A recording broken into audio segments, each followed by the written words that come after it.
रक्षा मंत्री ने आज मुंबई में नौसैनिक बंदरगाह पर आईएनएस विशाखापट्टनम का किया जलावतरण।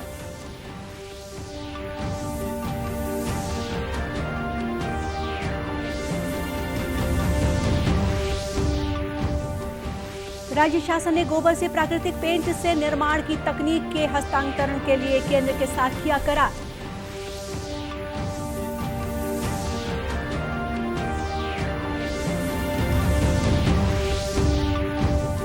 राष्ट्रीय बाल आयोग ने बाल हितों पर राष्ट्रीय कार्यशाला का किया आयोजन। केंद्रीय मंत्री ने सामाजिक चेतना पर दिया बल।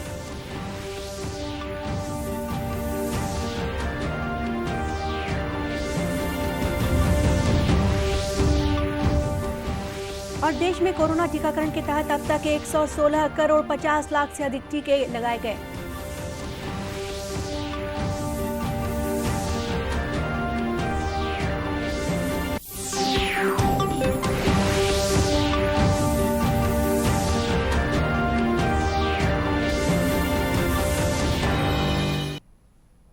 नमस्कार, आप देख रहे हैं दूरदर्शन समाचार। मैं हूं गोपा सान्याल। अब समाचार विस्तार से। रक्षा मंत्री राजनाथ सिंह ने आज मुंबई में नौसैनिक बंदरगाह पर आईएनएस विशाखापट्टनम का जलावतरण किया। इस कार्यक्रम के माध्यम से विशाखापट्टनम के 4 विध्वंसक पोतों में से पहला पोत नौसेना में औपचारिक रूप से शामिल हो गया। इस पोत के नौसेना में शामिल होने से भारत उन प्रमुख देशों में शामिल हो गया है जिनके पास उन्नत किस्म के युद्धपोत डिजाइन करने और बनाने की क्षमता है।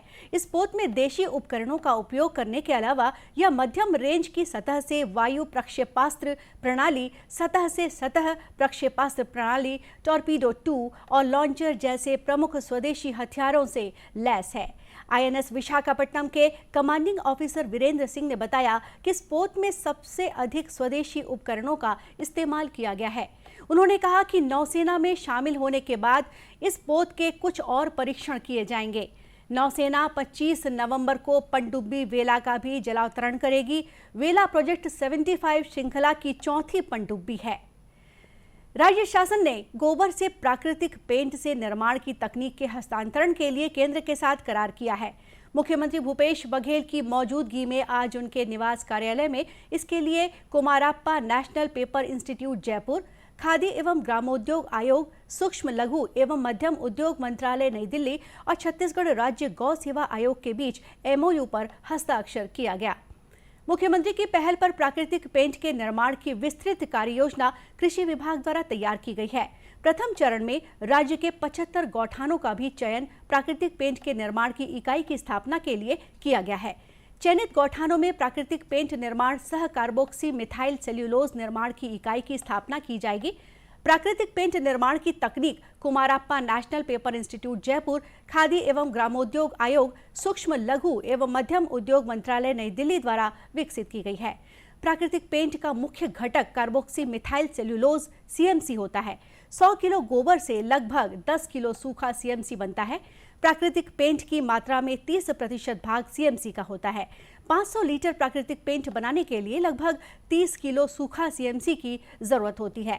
गौठानों में प्राकृतिक पेंट निर्माण के लिए स्व सहायता समूहों की महिलाओं, कुशल श्रमिकों एवं युवाओं को Kumarappa National Paper Institute Jaipur द्वारा प्रशिक्षण भी दिलाया जाएगा। उल्लेखनीय है कि राज्य सरकार द्वारा गौठानों में खरीदे जा रहे गोबर से प्राकृतिक पेंट का निर्माण किया जाएगा। इसका उद्देश्य केमिकल पेंट के स्थान पर लोगों को कम कीमत में प्राकृतिक पेंट की उपलब्धता सुनिश्चित करने के साथ ही गौठानों और महिला समूहों को आर्थिक रूप से सशक्त बनाना है। इसके अलावा गांवों में युवाओं को रोजगार का अवसर भी उपलब्ध कराना है। राज्य में गोबर से विद्युत उत्पादन की परियोजना की भी शुरुआत हो चुकी है। राष्ट्रीय बाल आयोग ने बाल हितों पर नई दिल्ली में एक राष्ट्रीय कार्यशाला का आयोजन किया। केंद्रीय महिला और बाल विकास मंत्री स्मृति ईरानी ने कहा कि उनकी सरकार ने बच्चों के हितों को ध्यान में रखते हुए अनेक कदम उठाए हैं। उन्होंने कहा कि हमें फुटपाथ पर रह रहे बच्चों के प्रति संवेदनशील होना होगा। एक पन्ना आज के वर्कशॉप के इतिहास में ये भी लिखा जाए कि समाज की उस चेतना को हम कैसे विकसित करें जो कानून जानता है, कानून का आश्रय कहाँ एक बच्चे को मिल सकता है इसकी भी जानकारी रखता है, लेकिन उस बच्चे का हाथ थामकर उस बच्चे को उस साधन तक, उस आश्रय तक पहुंचाने में कहीं ना कहीं झिझकता है। अगर इस वर्कशॉप के माध्यम से उस चेतना को हम विकसित कर सकें, उस झिझक को हम कम कर सकें, तो मुझे लगता है इस वर्कशॉप की एक उपलब्धि वो भी होगी। हमने मंत्रालय के माध्यम से, जैसा कि सचिव महोदय ने कहा, कई प्रयासों को किया है। देश की संसद में पॉक्सो और जेजे एक्ट को अमेंड करने के माध्यम से राष्ट्र भर में बच्चों के लिए जो उत्पन्न हुई चिंतन या चिंता थी, उसको प्रतिबिंबित करने का हमने प्रयास किया है। केंद्रीय मंत्री ने कहा कि बालकों के हितों और उनके संरक्षण के लिए सामाजिक चेतना बेहद जरूरी है। देश में अब तक 116 करोड़ 50 लाख से अधिक कोविड रोधी टीके लगाए जा चुके हैं। स्वास्थ्य मंत्रालय ने बताया है कि कल शाम तक 67,25,000 टीके लगाए गए। कल 10,000 से अधिक लोगों में कोविड संक्रमण की पुष्टि हुई, जबकि 12,000 से अधिक मरीज स्वस्थ हुए। अब तक 3 करोड़ 39 लाख से अधिक लोग कोविड संक्रमण से मुक्त हो चुके हैं। स्वास्थ्य मंत्रालय ने कहा है कि देश में कोविड से स्वस्थ होने की दर 98.30% हो गई है, जो कि पिछले वर्ष मार्च के बाद सबसे अधिक है। इस समय 1,22,000 मरीज उपचाराधीन हैं, जो कि पिछले 532 दिनों में सबसे कम है। इस बीच 10,74,000 से अधिक कोविड जांच की गई। देश में अब तक 63 करोड़ 16 लाख कोविड जांच की जा चुकी है। इधर छत्तीसगढ़ में 21,126 सैंपलों की जांच की गई, जिसमें से 24 व्यक्ति कोरोना संक्रमित पाए गए। इसी के साथ प्रदेश में कोविड पॉजिटिविटी की औसत दर 0.11% पहुंच गई है। बीते 24 घंटों के दौरान 16 जिलों में कोरोना का कोई नया मामला सामने नहीं आया है। वहीं विश्व स्वास्थ्य संगठन ने यूरोप में कोविड संक्रमण की नई लहर के जोर पकड़ने पर चिंता जताई है। संगठन के क्षेत्रीय निदेशक डॉक्टर हंस क्लूज ने चेतावनी दी है कि यदि तुरंत कार्रवाई न की गई तो इस संक्रमण के कारण मार्च तक 5 लाख से ज्यादा मौतें हो सकती हैं। राज्य शासन दूर दराज के गांव में टीकाकरण से जुड़ी भ्रांतियों को दूर करने के लिए अभियान चला रहा है। वनांचलों में स्वास्थ्य विभाग की टीम घर घर जाकर टीकाकरण कर रही है। इसी कड़ी में कांकेर जिले के भैंसासुर ग्राम पंचायत में स्वास्थ्य विभाग की टीम ने जाकर कोरोना का टीका लगाया। विकास खंड चिकित्सा अधिकारी डॉक्टर BK रामटेके ने बताया कि अंतागढ़ विकास खंड में 50% टीकाकरण ही हुआ है, जिसके चलते जिला प्रशासन ने घर घर जाकर टीका लगाने के निर्देश दिए हैं। जिले में अंतागढ़ एक ऐसा क्षेत्र है जहाँ पे वैक्सीनेशन अभी भी 50% की दर पे है, जबकि अन्य विकासखंड को देखें तो 90% की दर से ऊपर हो चुका है। और ऐसी गिरावट के स्तर को देखते हुए जिला स्तर से निर्देश मिला कि युद्ध स्तर पर कोरोना के टीका को बढ़ावा दिया जाए। इसके लिए जितने हमारे अन्य विभाग हैं, सरपंच हैं, सचिव हैं और आंगनबाड़ी के कार्यकर्ता हैं, मितानिन हैं, इन सभी को लेकर के समन्वय करते हुए, खासकर जो हमारे जनप्रतिनिधि हैं उनका सहयोग लेते हुए हम एक युद्ध स्तर पर जो है पूरे विकासखंड में कोरोना के टीकाकरण को बढ़ावा दे रहे हैं। नागरिकों का कहना है कि वे टीकाकरण को लेकर डरे हुए थे, लेकिन स्वास्थ्य विभाग के समझाने के बाद टीका लगवा रहे हैं। जिन लोगों ने टीका लगवा लिया है वे भी अन्य लोगों से टीका लगवाने की अपील कर रहे हैं। वैक्सीन लगाने के लिए सभी लोग डर रहे थे। सरपंच भी अभी बोले कि नहीं, इसमें कोई ऐसा नहीं है कि लगा लो करके। अब सरपंच भी लगाए, हम भी लगाए सर, वो कोई महसूस नहीं हुआ, कोई बीमारी नहीं हुआ। अभी सेकंड डोज भी लगवाया सर, अच्छा लग रहा है। कोई इसमें बीमारी वगैरह सब डरते हैं, वैसा नहीं है सर। इस टीकाकरण अभियान को जनप्रतिनिधियों का भी सहयोग मिल रहा है। शासन की योजनाओं का लाभ लेकर स्व सहायता समूह की महिलाएं विभिन्न तरह के कार्य कर आत्मनिर्भर बन रही हैं। दुर्ग जिले के फेकारी गांव की स्व सहायता समूह की महिलाएं भी बिहान कार्यक्रम से जुड़कर अपने खेतों में गोभी, टमाटर और अन्य तरह की सब्जियों की फसल उगा रही हैं और इसे बेचकर आर्थिक लाभ भी कमा रही हैं। बिहान कार्यक्रम के तहत समूह की महिलाओं को इस कार्य के लिए 15,000 रुपए की सहायता राशि उपलब्ध कराई जाती है। इन महिलाओं ने बताया कि बिहान कार्यक्रम से जुड़कर वे इस कार्य को कर रही हैं और इसे बेचकर होने वाली आमदनी से वह अपनी जरूरतें तो पूरा कर ही रही हैं, साथ ही घर का खर्च भी चला रही हैं।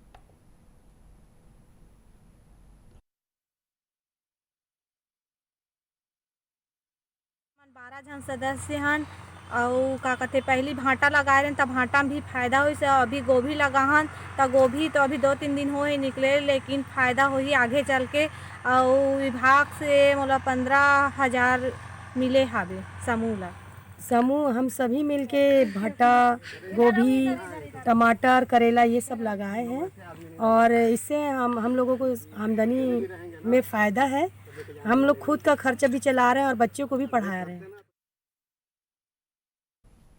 वहीं बिहान कार्यक्रम की आर्थिक वित्तीय सामुदायिक कार्यकर्ता गायत्री यादव ने बताया कि क्षेत्र में अनेक समूह की महिलाएं ये काम कर रही हैं, जिन्हें बिहान कार्यक्रम के तहत पूरी मदद दी जाती है। हमारे विभाग में बन चुकी हैं और ये लोग अपने अपने स्तर से ही कार्य कर रहे हैं अपने गांव में, चारागाह में, और अपने मन से मतलब जो भी पेड़ लगाना चाह रहे हैं वो कर रहे हैं और उसमें आमदनी भी मिल रही है। और हमारे विभाग से इन लोगों को RF सब्सिडी 15,000 का मिल रहा है। गौरतलब है कि बिहान कार्यक्रम के तहत आर्थिक सहायता देने के साथ ही बाजार भी मुहैया कराया जाता है। और आइए अब देखते हैं खबरें जिलों से। बाल सुरक्षा सप्ताह के तहत आयोजित अभिव्यक्ति चाइल्ड लाइन से दोस्ती कार्यक्रम का कवर्धा में समापन हो गया। कबीरधाम पुलिस के द्वारा जिले में बाल अपराधों पर अंकुश लगाने और उनके अधिकारों के प्रति जागरूकता लाने इस कार्यक्रम का आयोजन किया गया था। गौरतलब है कि बीते 14 नवंबर से लगातार महिला और बाल विकास विभाग की टीम के द्वारा क्षेत्र में विभिन्न कार्यक्रमों का आयोजन किया जा रहा था। इस दौरान अनेक प्रतियोगिताओं और सांस्कृतिक कार्यक्रमों का भी आयोजन किया गया था। डीजल पेट्रोल के बढ़ते दामों से लोगों को राहत देने के लिए केंद्र सरकार ने पेट्रोल और डीजल पर उत्पाद शुल्क की कटौती की है, जिसके बाद अब भाजपा भी प्रदेश सरकार से पेट्रोल पर वेट घटाने की मांग कर रही है। राजनांदगांव में भाजपा ने अपनी इसी मांग को लेकर चक्का जाम किया। वहीं भाजपा ने धान खरीदी में देरी को लेकर भी कहा है कि समय पर खरीदी शुरू की जानी चाहिए थी। भाजपा ने प्रदेश सरकार से धान खरीदी से पूर्व बारदाने की समुचित व्यवस्था करने की मांग की। बैंक बचाओ देश बचाओ की मुहिम में छत्तीसगढ़ सरकार बैंकों के साथ है।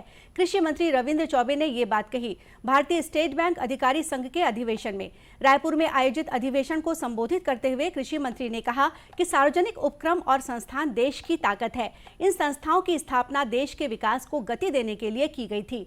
समय के साथ देश के विकास में इन संस्थाओं ने अपनी भूमिका साबित की है।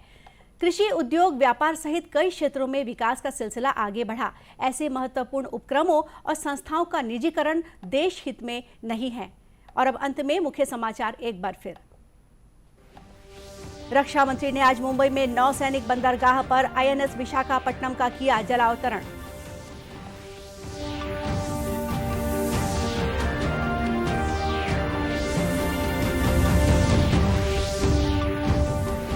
राज्य शासन ने गोबर से प्राकृतिक पेंट से निर्माण की तकनीक के हस्तांतरण के लिए केंद्र के साथ किया करार।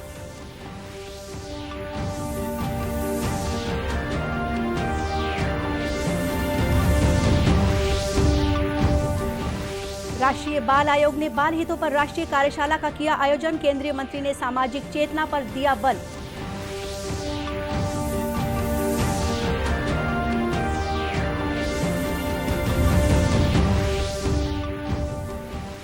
और देश में कोरोना टीकाकरण के तहत अब तक 116 करोड़ 50 लाख से अधिक टीके लगाए गए।